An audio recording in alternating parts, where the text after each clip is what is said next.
Radio UNAM es un medio que promueve el diálogo, la diversidad y la libertad de expresión en un marco crítico y respetuoso.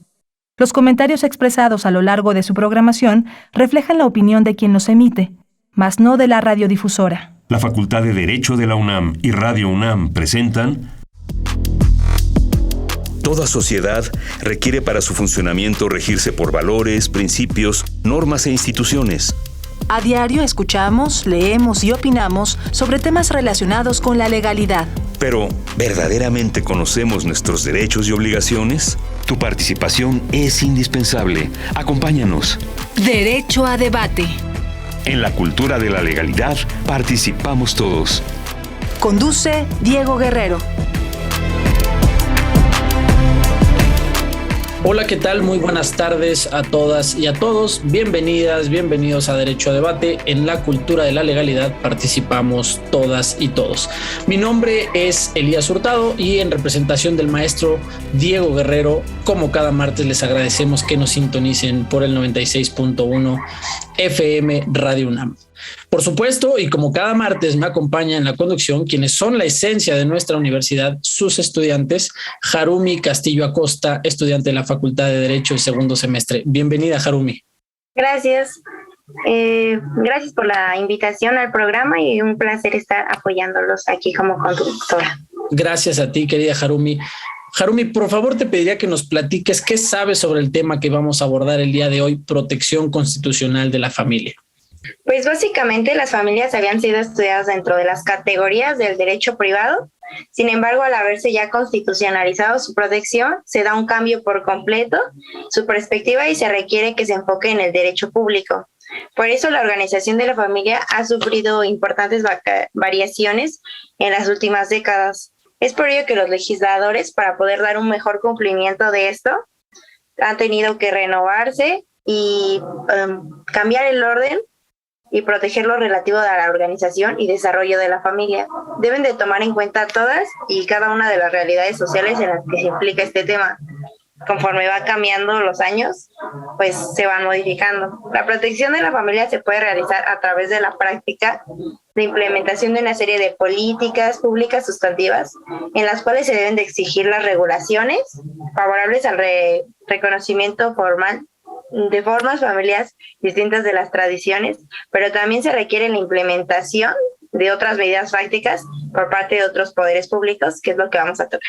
Muchísimas gracias, interesante la introducción que ya nos dabas. Harumi, ¿quiénes nos acompañan el día de hoy en los micrófonos de Radio UNAM?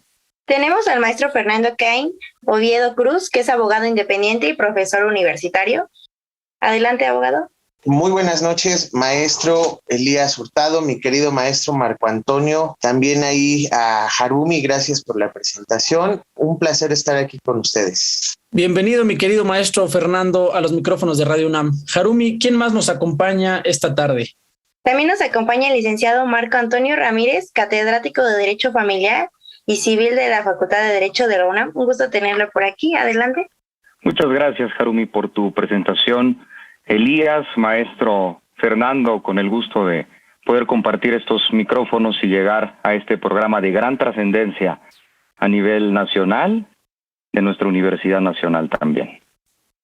Muchísimas gracias, querido Marco Antonio. Me da mucho gusto que estén los dos por acá. Harumi, por supuesto, también bienvenida a los micrófonos de Radio UNAM. En nombre del maestro Diego Guerrero les damos la más cordial bienvenida. Empecemos con esta charla interesante. A ver, vamos a hablar de la protección constitucional de la familia, ¿no? ¿Valdría la pena, por favor? Y es una pregunta que me gustaría que el maestro Marco Antonio nos pudiera ayudar a aterrizar, que definiéramos primero, ¿no? En un tema muy sencillo, ¿qué serían las familias, mi querido Marco? Y jurídicamente, ¿qué entenderíamos por familias para que la gente empiece a entender hacia dónde vamos a entrar en esta charla? Claro que sí, Elías. Este es un tema muy importante que para poder adentrarnos a la protección constitucional de la familia hay que ubicar el objeto de estudio, que es importante agregar para todos quienes tenemos el privilegio que nos escuchan, hablar de no la familia en singular, sino de las familias en plural. Porque este término de hablar de las familias visibiliza en principio la multiplicidad de estructuras familiares en el siglo XXI en México, porque se ha roto, de cierto modo, este concepto tradicional de la familia nuclear, y que hablar de la familia, así como este núcleo primordial de la sociedad, nos restringe en la familia por todo su contenido, por toda su extensión, y que además esto también es muy importante, como el objeto de estudio lo amerita. Este lenguaje de hablar de las familias nos permite a nosotros, en principio, con la cultura de la legalidad, eliminar las brechas de la desigualdad, de la vulnerabilidad de sectores de nuestro país, y poder, a través del lenguaje, esto es muy importante también, eliminar los estereotipos, los prejuicios que son un obstáculo para el acceso y ejercicio igualitario de derechos humanos, de su protección y de la protección, insistimos, de las familias. Porque las familias en la actualidad pueden integrarse, por ejemplo, de una relación de matrimonio de dos personas del mismo o de diferente sexo, una relación unipersonal, hay familias ensambladas, hay concubinos, concubinas, por ejemplo, hay personas que han sido adoptadas y que pues forman parte de una familia, la reproducción asistida, la maternidad sustituta o subrogada, es decir, hay una amplia gama de estructuras familiares y que todas tienen el mismo derecho, todas tienen la misma situación de protección constitucional, que sea cual fuere su forma, su estructura, la Constitución, la Carta Magna que nos rige a todos nosotros y también tratados internacionales en esta materia, protege a la familia, a las familias, insistimos, en todas sus formas. Por ello, creo que es importante hablar de las familias en plural en este sentido, Elías. Muchísimas gracias, mi querido Marco. Queda claro entonces este término de no hablar de manera singular con este concepto, ¿no? Por supuesto, ser mucho más abiertos en este sentido. Y bueno, para complementar un poquito lo que ya venías comentando, me gustaría preguntarle a mi querido amigo el maestro Fernando Caín Oviedo, ¿no? En este sentido, ¿de dónde o desde dónde nace la importancia de salvaguardar jurídicamente una familia? Porque sabemos que viene mucho tiempo atrás. Adelante, maestro, por favor. Gracias, mi querido maestro. Efectivamente, esta situación de las y la familia como núcleo esencial de la sociedad se protege y se considera dentro de la Constitución y dentro de muchos ordenamientos, ¿verdad? Desde el pacto social. Aquí vamos a regresarnos un poquito a nuestras clases de teoría del Estado, de teoría general del derecho, esas clases hermosas, y precisamente es a través del pacto social y es a través de las familias que se configura, porque finalmente el primer círculo de socialización de los seres humanos es dentro de un grupo familiar, independientemente de la actualidad, como bien lo mencionaba mi querido amigo maestro Marco Antonio, que ya tenemos distintos tipos de familia. Entonces, dada la relevancia histórico-política social que tiene la familia dentro de la organización estatal, es que se configura su protección dentro de la Constitución, dentro de otros ordenamientos especializados, y esto da pie que más adelante, como lo estamos viviendo aquí en México, que no es algo nuevo, ¿no? Ya tiene bastante tiempo, se dé esta protección en distintos ámbitos que yo creo que más adelante los podemos ir explicando con más calma, pero es precisamente la familia y este pacto social donde delegas esta libertad, esta soberanía, esta autonomía para entrar en la protección del Estado. Y el Estado, ¿cómo garantiza esta protección? A través de los ordenamientos jurídicos. Fíjense qué importante ya es lo que viene mencionando el maestro Caín, ¿no? En un tema muy jurídico de decir esta relación entre Estado, la protección que tenemos que otorgar, ya lo mencionaba también Marco Antonio con el tema de los derechos humanos. Entra también otro concepto importantísimo que vamos a tener que tocar en algún momento, el tema de la Constitución, por qué tienen que insertarse estas protecciones a las familias dentro de nuestra Constitución, de nuestra Carta Magna.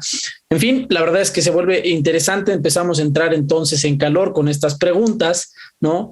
Y para esto me gustaría, por favor, querida Harumi, si tienes algo que opinar, alguna pregunta que quieras traer a la mesa, por favor. Sí, claro, me gustaría preguntarle al licenciado Marco si en el Estado mexicano se brinda alguna protección a las familias.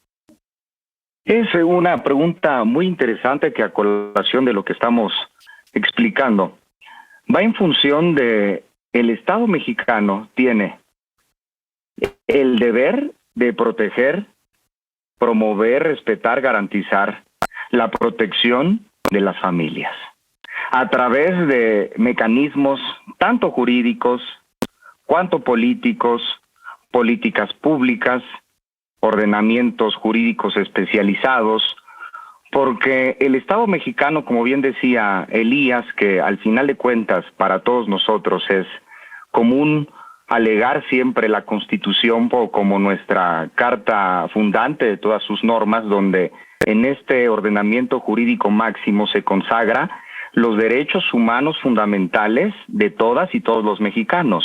Y uno de esos derechos humanos, de tantos que se regulan, es la protección en la Constitución de la familia. La protección de este núcleo familiar, de sus integrantes, de la salvaguarda de sus derechos humanos fundamentales y que en la realidad también de la propia Constitución, atendiendo a que estos derechos humanos son universales, son independientes, son indivisibles, son progresivos. La realidad es que a través de la Constitución el Estado mexicano se interesa en crear, como dije, tanto políticas públicas cuanto normas, por ejemplo, por mencionar alguno, el derecho a la no discriminación, a la igualdad, inclusive el derecho a poder, por ejemplo, tener una vivienda digna donde pues puedas establecerte con tu familia, el derecho a la seguridad social, el derecho a través de políticas laborales para que tengas un trabajo remunerado, tengas vacaciones y que eso, aunque pudiera indirectamente relacionarse con la protección de la familia, generará para él y la mexicana y el mexicano que tenga, por ejemplo, horas libres para poder convivir con su familia. También, por ejemplo, políticas que, si bien la Constitución lo considera en función de una proporcionalidad en cuanto al presupuesto, con transparencia, con fiscalización, con una distribución que pudiera en un momento dado vincularse a la protección constitucional de las familias. Insistimos en esta parte. Entonces, el Estado mexicano, como podemos apreciar, pues tiene dentro de estas prerrogativas consagradas en nuestra Carta Fundamental, en nuestra Carta Magna, que aunado con los propios tratados internacionales, busca generar espacios, busca generar circunstancias, tanto jurídicas cuanto de políticas públicas, para la protección constitucional de las familias, ya con este antecedente que acabamos de expresar, de las familias en México. Harumi. Muy bien. Muchas gracias. Elías. Muchas gracias, mi querida Harumi. No sé si quieras sumar algo a este comentario o si no podríamos hacerle por ahí alguna pregunta al maestro Fernando en relación al tema, ¿no? Ya tocaba por ahí temas importantes, pero no sé si tú quieras sumar algo más, querida Harumi. No, muchas gracias. Si gustas, le hago la pregunta al profesor Fernando.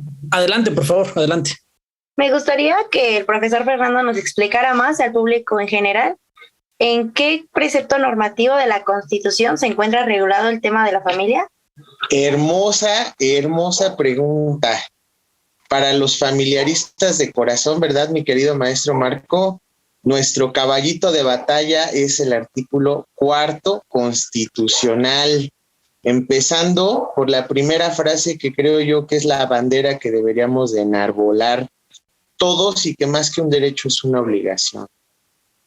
Las y los mexicanos o las y los hombres y las mujeres tienen derecho a decidir el número y espaciamiento de sus hijos. Desde ahí empieza esta protección a la libertad de procreación, y creo yo que el artículo 4 es como la joya de la corona para el derecho familiar, porque es de los pocos artículos y de los pocos ordenamientos que existen a nivel, me atrevería a decir, mundial, ¿verdad?, que regulan de manera tan precisa y sobre todo tan intrincada, porque también es muy intrincado, el derecho familiar, el derecho de las familias. Entonces, este cuarto constitucional, si decide algún día alguien reclamar su derecho a la vivienda, como bien apuntaban hace rato los maestros, o su derecho a la salud, ¿no? Ahí está el fundamento. Nada más falta encontrar el abogado que lo pueda hacer válido. Digo, ya es interesante lo que dice el maestro Fernando, ¿no? La verdad es que en este entendimiento que ya tenemos de que consagramos dentro de esta Carta Magna derechos, vale la pena mencionar también que como ciudadanos tenemos varias obligaciones por ahí, ¿no? O sea, no todo gira en torno a derechos, sino también entender que como ciudadanas y ciudadanos estamos comprometidos también a ciertas cosas, ¿no? Esta Carta Magna ya lo contempla. Lo decía el maestro Fernando también, ya con el tema de consolidarlo, tal es la importancia del tema que lo consolida en los primeros, por lo menos en los primeros 4 artículos de nuestra Carta Magna, ¿no? Para que un poco vayamos dimensionando la trascendencia del tema. Creo que se quedaba un poquito ahí en el aire, mi querido Marco, hace ratito mencionaste tratados internacionales y por supuesto también en relación con lo que significa tener una constitución para quienes nos escuchan y un poco con tema o como clase ahí jurídica, ¿no? Entender que no hay nada por encima de la constitución, entre comillas, y esto es lo que quiero que aterrice el maestro, ¿no? Pero mencionabas a los tratados internacionales, Marco. ¿Qué significan los tratados internacionales en este tema? ¿Cómo vinculan a México? ¿Cómo las personas y todos los ciudadanos que nos están escuchando, las personas que nos siguen a Derecho a Debate, cómo pueden entender esta responsabilidad que tiene un tratado internacional por encima de nuestra Constitución, sobre todo en materia de derecho familiar, mi querido Marco? Claro que sí. Elías, este tema es muy importante que todas y todos los mexicanos debemos, en principio, para poder ejercer nuestros derechos, conocerlos. Estos espacios nos permiten llegar a todas y a todos con el conocimiento en estos minutos que nos privilegian de escuchar, para conocer, de cierto modo, qué derechos tengo como mexicano o como mexicana, qué derecho tiene mi familia, como bien decía el maestro Fernando. Tenemos derecho a la vivienda, ¿cómo podemos ejercerlo? A la salud, a una vida libre sin violencia, por ejemplo. Y que frente a estas circunstancias, la globalización tiene mucho que ver. La soberanía nacional, porque al final de cuentas no hay que perder de vista que México y todas y todos los mexicanos somos un país libre y soberano. ¿Qué quiere decir esto? Que tenemos nuestra libertad de poder obligarnos conforme a lo que nuestros intereses políticos nacionales nos permitan. Y base de esa soberanía, el Estado mexicano, junto con la relación jurídica que tiene con otros estados, con otros organismos internacionales, se ha visto en esta necesidad de crear una unidad mundial, de firmar tratados internacionales, ratificar tratados internacionales para que surta efectos a todas y todos los mexicanos. Es decir, el Estado mexicano se ha interesado, por ejemplo, en ser parte, Estado parte, firmar, ratificar y que aplique a todos los mexicanos y obviamente a todos los estados-nación que forman parte, por ejemplo, de la Declaración Universal de los Derechos Humanos, que consagra parte del tema que estamos considerando, de la protección constitucional de la familia. Además, por ejemplo, de la Convención Americana de Derechos Humanos, del Pacto Internacional de Derechos Económicos, Sociales y Culturales, que el Estado mexicano, al formar parte de estos tratados internacionales, los acepta, son vinculantes, es decir, para todas y todos los mexicanos, que los derechos que se consagran ahí, también mencionaban las obligaciones, las podemos hacer efectivas a la postre de lo que nuestra Constitución establece. En razón de que, y aquí es un cisma interpretativo muy interesante, que es la implementación de los derechos humanos en junio del 2011, porque permite que yo como mexicana o mexicano pueda alegar ante un juez, ante una autoridad mexicana, tanto la Constitución cuanto tratados internacionales que protejan mis derechos humanos familiares, que protejan a mi familia. Entonces, pudiéramos nosotros conocer en este espacio algunos ordenamientos que como mexicanas y como mexicanos consagran derechos que podemos ejercer, Elías. Muchísimas gracias, querido Marco. Aterrizamos ya muchísimo más la idea. Ya mencionaste tú 2 tratados internacionales que aplican en esta materia y que espero que la gente haya podido tomar notas. Si no, los esperamos en nuestras redes sociales, Facebook, Twitter, Instagram, como Derecho a Debate, por si tienen alguna cuestión que quieran mencionar con nuestros invitados del día de hoy. Mi querida Harumi, ¿qué más podemos preguntarles y explotar a estos maestros y expertos del derecho familiar en esta tarde? Creo que ya hablamos de que se está constitucionalizando la familia, pero sería buen tema que nos explicaran qué es la constitucionalización del derecho familiar para las personas que nos escuchan. Una pregunta para el maestro Fernando Caín, por favor. Y además de esto, yo le sumaría qué significa el año 2011 en materia de derechos humanos, querido maestro, por favor. Claro que sí, mi querido maestro. La primera pregunta se va a contestar con la segunda pregunta. 10 de junio de 2011, ¿qué pasó en la Constitución Política de los Estados Unidos Mexicanos? Se reforma el artículo 1 y se deja de hablar de garantías individuales para introducir la palabra derechos humanos. Y ojo, yo soy de la creencia que los derechos humanos siempre han existido en la Constitución, siempre. Solo que faltaba puntualizarlos y teorizar un poco más sobre estos derechos inherentes, esos derechos con los que nacemos todos y cada uno de nosotros. Y con esta pregunta, ¿no?, de que se integran los derechos humanos a la Constitución política, y no solo a la Constitución, sino también a todo la parafernalia jurídica de nuestro país, pues viene a generar dentro del derecho familiar, ¿verdad?, una situación de un nuevo paradigma. ¿Por qué? Porque finalmente, cuando se introduce esta reforma, cuando se propone esta reforma y se plasma en la Constitución,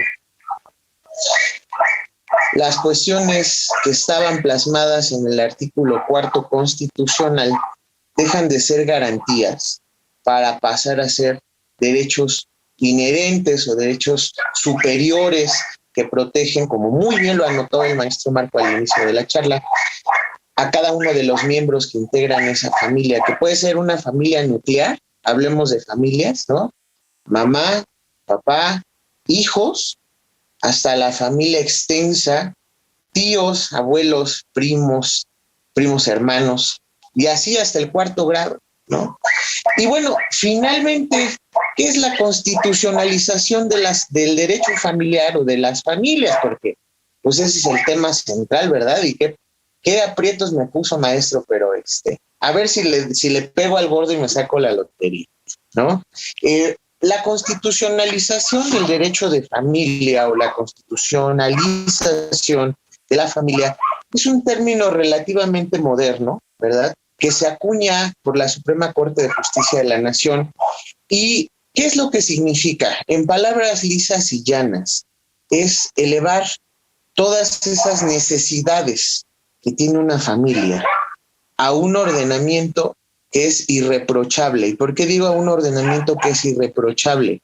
Porque será la Constitución política quien contenga todas estas necesidades y dicte la manera, por lo menos, en que se deben de asegurar. No hablemos de cómo garantizar, de asegurarlas, ¿no?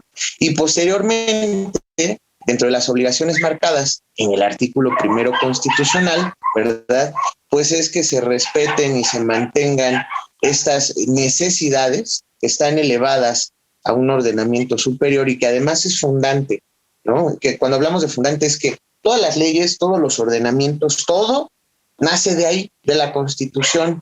O sea, a manera de WhatsApp, para hacer un paréntesis, cuando nos detiene la policía, ¿qué es lo primero que dicen a manera de chiste, ¿no? Orden fundada y motivada. ¿De dónde nace eso? Pues de la Constitución. Es lo mismo la constitucionalización del derecho familiar, ¿no?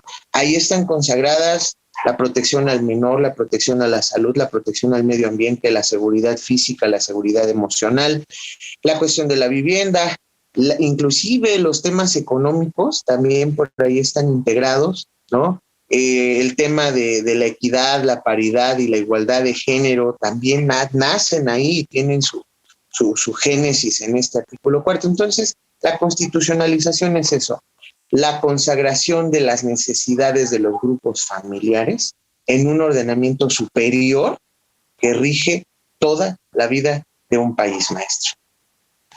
Muchísimas gracias, querido maestro. La verdad es que queda muy clara esta idea de materializarlo dentro de una constitución, estos derechos. Y digo, aprovechando, por supuesto, para mencionarles a las personas que nos escuchan, pues por supuesto agradecerles que nos sintonicen por Radio UNAM, pero aprovechar también que tenemos a los expertos en derecho familiar, que se den cuenta cómo es una clase de derecho familiar, ¿no? Cómo vamos materializando, cómo vamos llevando entonces estos conceptos para que justamente las futuras juristas y los futuros juristas logren entonces resolver las cuestiones que ellos desean plantearles en materia familiar, que estoy seguro que son uno de los casos que más abundan allá afuera, ¿no? Y en este sentido, por supuesto, siguiendo con la idea de todos estos casos que se llevan con controversias por desigualdades, por discriminaciones, por no tener vivienda digna, por toda esa realidad que vivimos allá afuera en el día a día y que se escucha muy romántico saber que tenemos una constitución donde tenemos muchos derechos y demás, pero que la realidad pues nos golpea mucho más fuerte de lo que pudiera protegernos esta Carta Magna. Me gustaría que por favor Marco Antonio pudiera sumarnos qué consecuencias podríamos tener por una falta de protección constitucional, en este caso para las familias, ¿no? Y que con esto la gente pueda entender qué consecuencias y qué tan graves pudieran ser, ¿no? La desprotección constitucional de las familias. Adelante, por favor. Sí, en efecto, porque la línea de esta charla es la protección constitucional de las familias. ¿Y qué pasa en el caso contrario cuando esa protección no es efectiva, no se da, no se aplica, y que verdaderamente, sea cual fuere la materia, pudiéramos afirmar casi categóricamente que la familia es el núcleo primordial de la sociedad? Antes que la sociedad estará, permanecerá la familia. Antes que el Estado, la familia, como bien decía mi querido amigo y maestro Fernando, que la primera relación social, la primera relación del Estado fue y ha sido y seguirá siendo en la familia. Por tanto que si esa familia, esos integrantes en sus relaciones no tienen una efectiva protección, no son efectivos sus derechos, pues propiciará, desencadenará situaciones de vulnerabilidad general. Es decir, aunado a todos estos temas, por ejemplo, la consecuencia más tangible es la desintegración familiar. Y tanto factores sociales, culturales, pudiéramos mencionar infinidad de hipótesis que como consecuencia de la desintegración familiar se generan. Por ejemplo, el abandono, la realidad, por ejemplo, de la drogadicción, los embarazos prematuros, el maltrato y sobre todo un tema tan peligroso, tan que hace llamar la atención, que es la violencia. La familia tiene el derecho humano de vivir libre de violencia a sus integrantes, los niños, las niñas, los adolescentes, los adultos mayores, y que si no hay una protección efectiva de sus normas, de sus autoridades, a una protección constitucional de las familias, pues como podemos apreciar, la consecuencia es inimaginable, porque en lugar ahora de ser el núcleo primordial de la sociedad, si esa familia metafóricamente no tuviera protección y fuera una célula pues no tan bien conformada, pues sus integrantes que forman parte de una sociedad, que todas y todos formamos parte del Estado mexicano, pues habría consecuencias que son de necesaria importancia. Al respecto, por mencionar algunos, porque también, por ejemplo, estamos en presencia de, a raíz de esta desprotección, de pobreza, he dicho ya, de violencia, de desigualdad, y que pues la protección constitucional de la familia, de las familias, como podemos también considerar, es de estructura eminentemente compleja, y que estos espacios nos permiten hacer un poco más tangible esta necesidad de protección constitucional de las familias en este sentido. Muchísimas gracias. Digo, la verdad es que se vuelve preocupante no en un solo plano, no solamente el plano jurídico, vemos que están inmersos muchísimas áreas más, y que es de verdad una contribución que tenemos que hacer todas y todos. Esta construcción de la cultura de la legalidad, pues no es o nada más le corresponde a los abogados, a los legisladores, ¿no?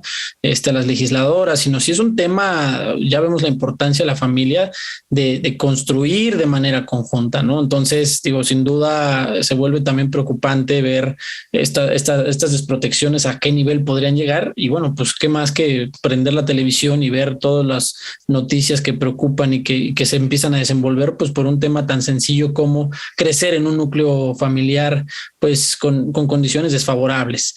Mi querida Harumi, por favor, te escuchamos.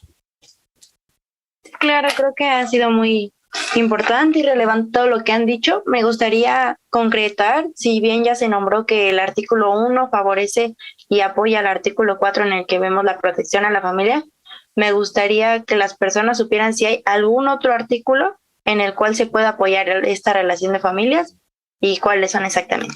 ¿Podríamos hacerle esta pregunta al profesor Fernando? Claro que sí. Pues fíjense que lo bonito del derecho familiar o del derecho de las familias es que somos como el cajón del sastre. Entramos en todos lados o todo nos entra, ¿no? ¿Por qué?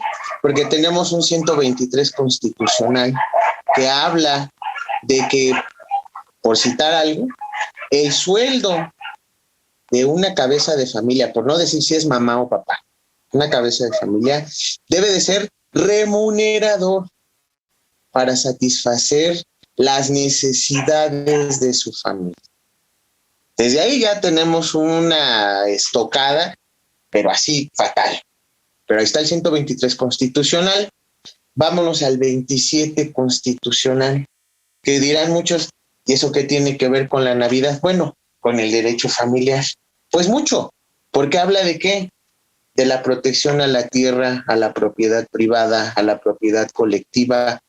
Y si nos vamos a nuestras clases de historia, pues vamos a recordar que el ejido, la propiedad comunal, ¿no?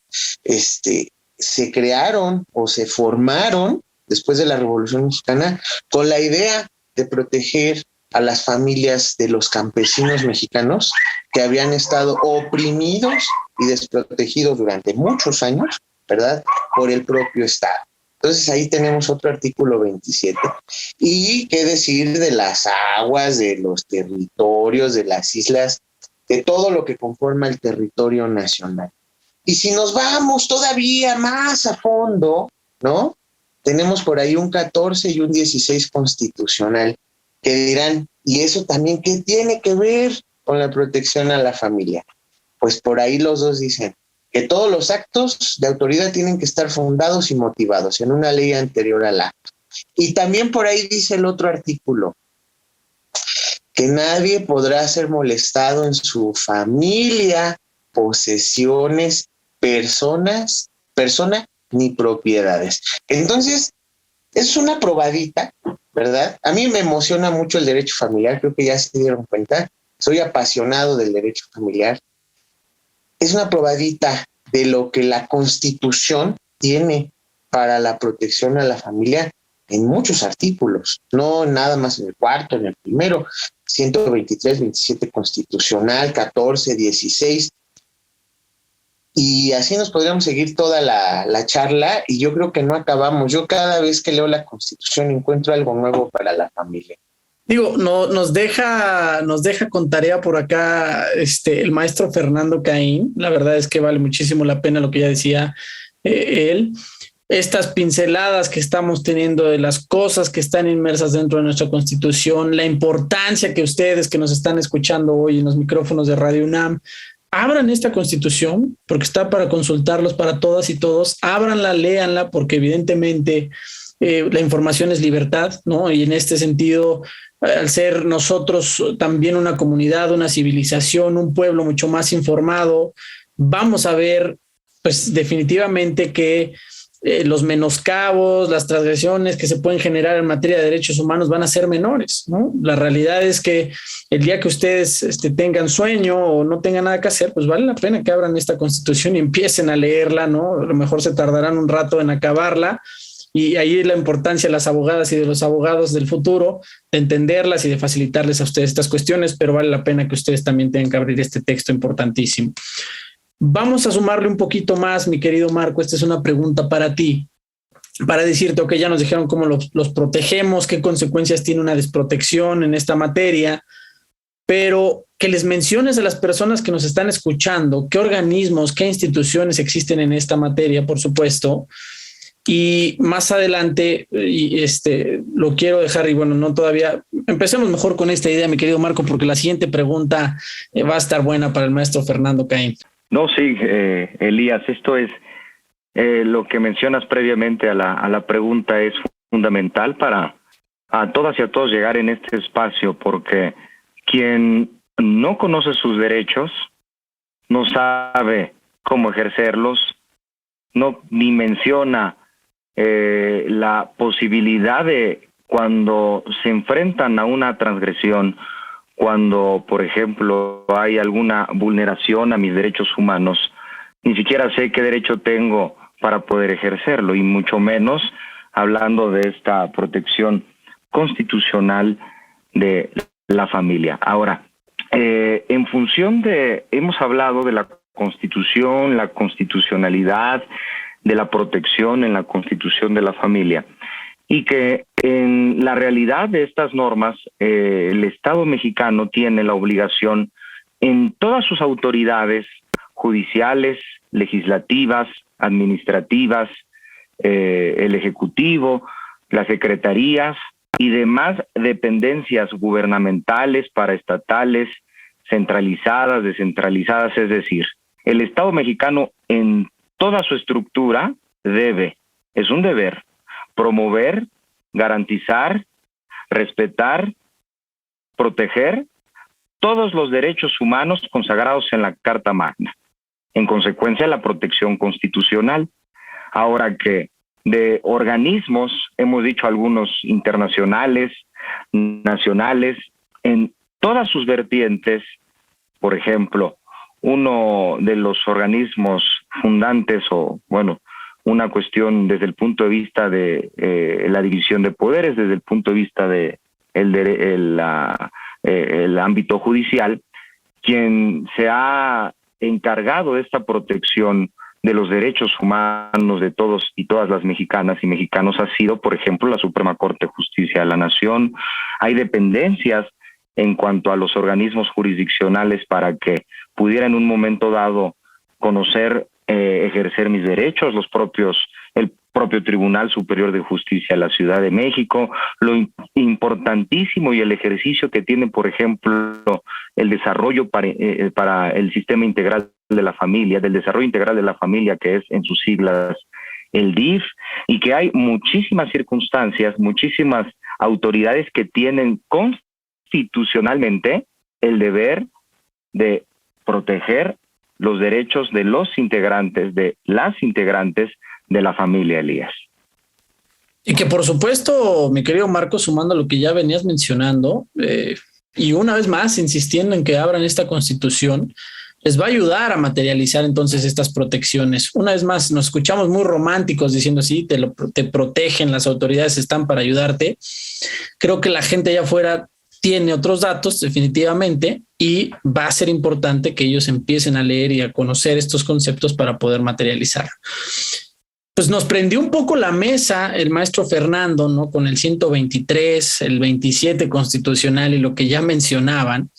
Y me gustaría que, por supuesto, Harumi pueda hacerle una pregunta en torno a qué esperamos al futuro con este concepto. Entonces, mi querida Harumi, por favor, trae a la charla una buena pregunta en relación al tema, por favor. Me gustaría saber si bien ya se planteó el concepto y todo, creo que básicamente lo que la gente le gustaría escuchar sería a futuro, ¿a qué va eso? O sea, ¿en qué va guiado? ¿Cómo se verá reflejado en un futuro? Para que tengamos como conciencia y pueda la gente saber qué esperar de esto. Esto para el maestro Fernando, por favor. Claro que sí, maestro. Esta pregunta la vamos a contestar sacando una bola de cristal. ¿Por qué una bola de cristal? Porque depende de factores netamente sociales. Y cuando hablo de factores sociales, me refiero en preciso a las familias. ¿Qué va a suceder con esta constitucionalización? Hay dos extremos. El primero de ellos es el exceso de protección que nos puede llevar al abuso de la aplicación de estos preceptos.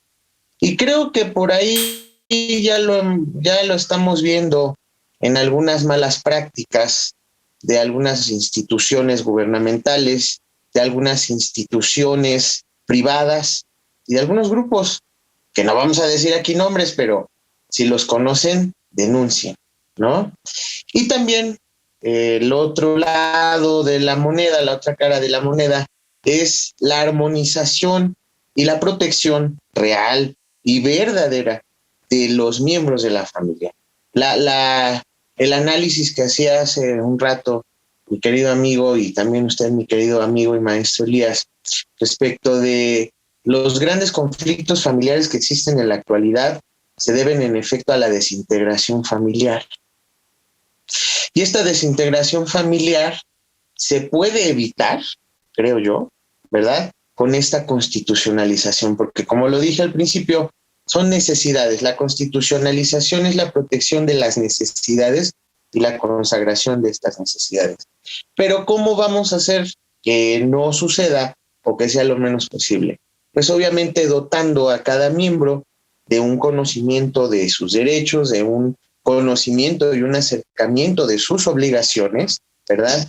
Y sobre todo de la verdadera implementación de todas estas prerrogativas que se encuentran o de todos estos conceptos jurídicos que están plasmados en el derecho constitucional de la familia y en la constitucionalización del derecho familiar. ¿Como cuál?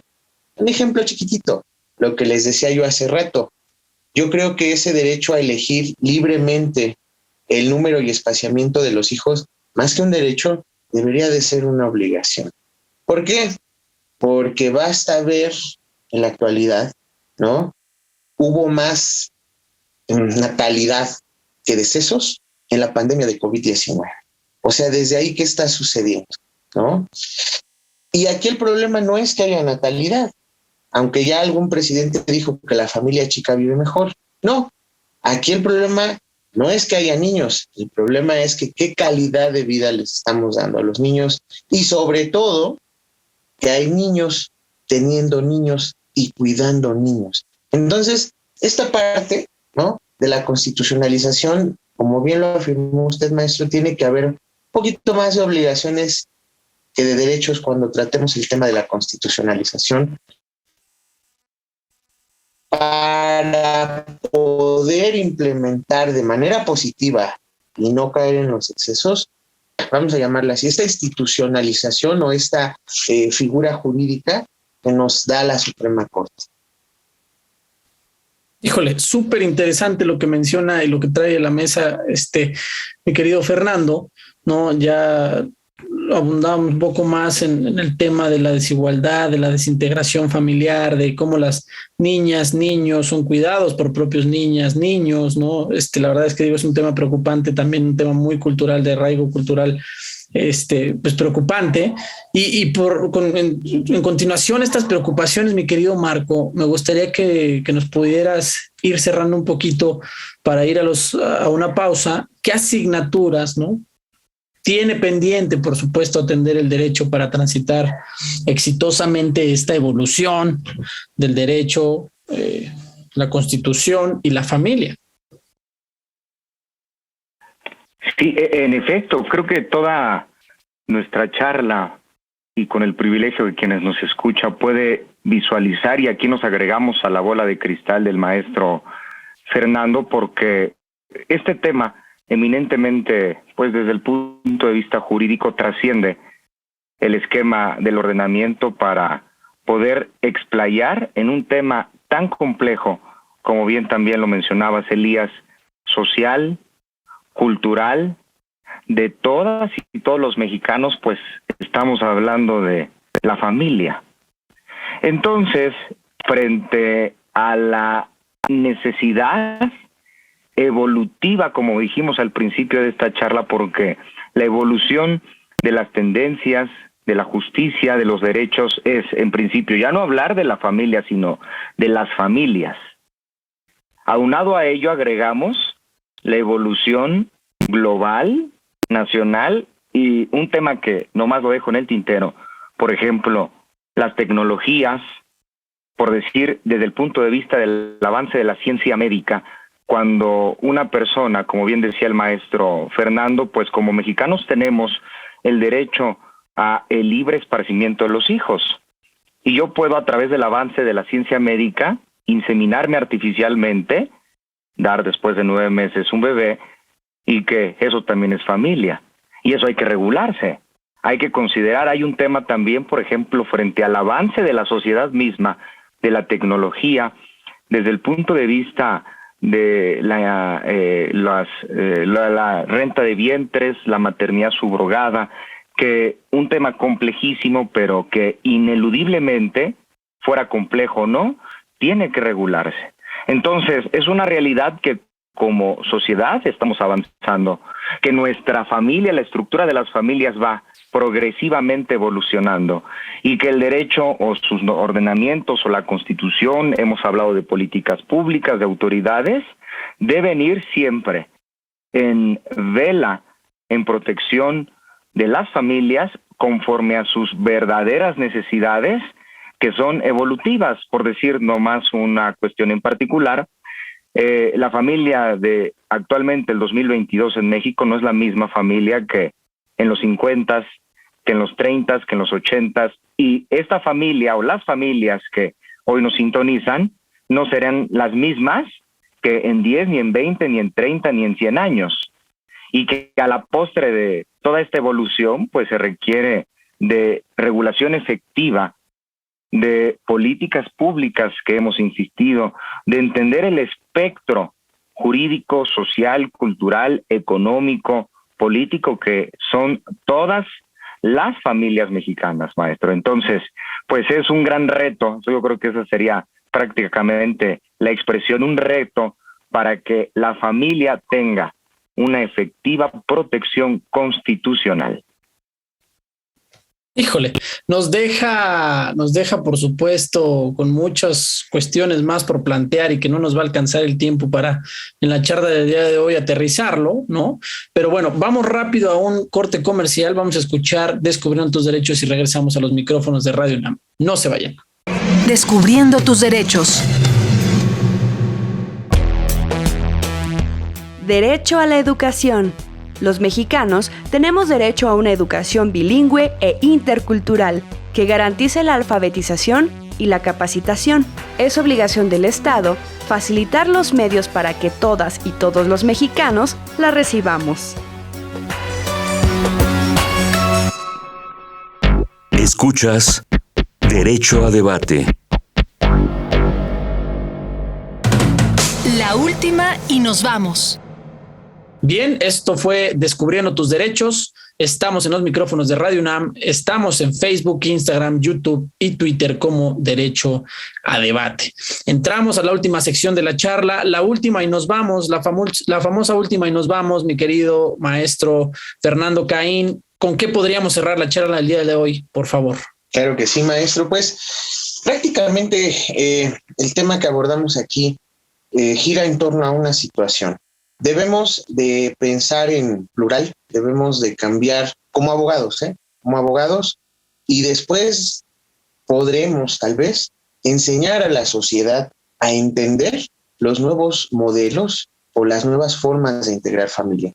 ¿Por qué? Porque finalmente algo que tiene el derecho familiar es que no es estático, no es como un contrato, no es como un pagaré, es una cuestión social y las cuestiones sociales son muy cambiantes.